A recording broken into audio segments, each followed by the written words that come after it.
Ikaw ba ay madalas na makararanas o nakararanas ng pangangalay o pananakip sa iyong mga daliri at kamay?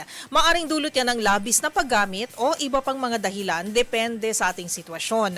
Ngunit alam nyo ba na may isang ehersisyo na simple at makatutulong na guminhawa ang pakiramdam ng mga ito? Alamin ang tinatawag na finger exercise at iba pa nitong benepisyo sa Expert's Opinion Report ni Rovic Manuel. Nasubukan nyo na bang mag-finger exercise?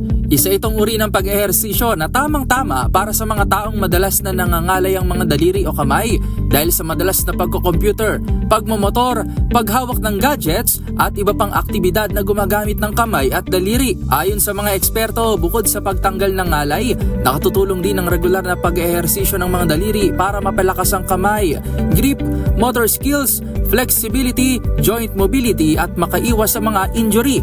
Bukod pa dito, napapabuti rin ng naturang ehersisyo ang koordinasyon ng mata at kamay, naiibsan ng stress at nagdudulot ng relaxation.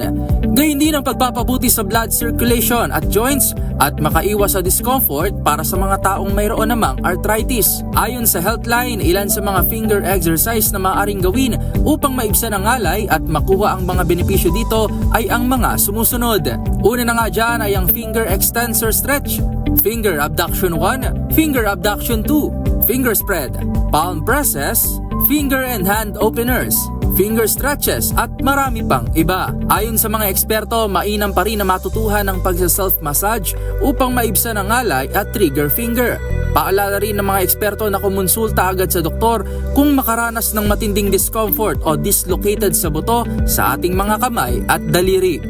Para sa MBC TV Network News, ito si Rovic Manuel ng DZRH TV. Una sa Pilipinas, una sa Pilipino.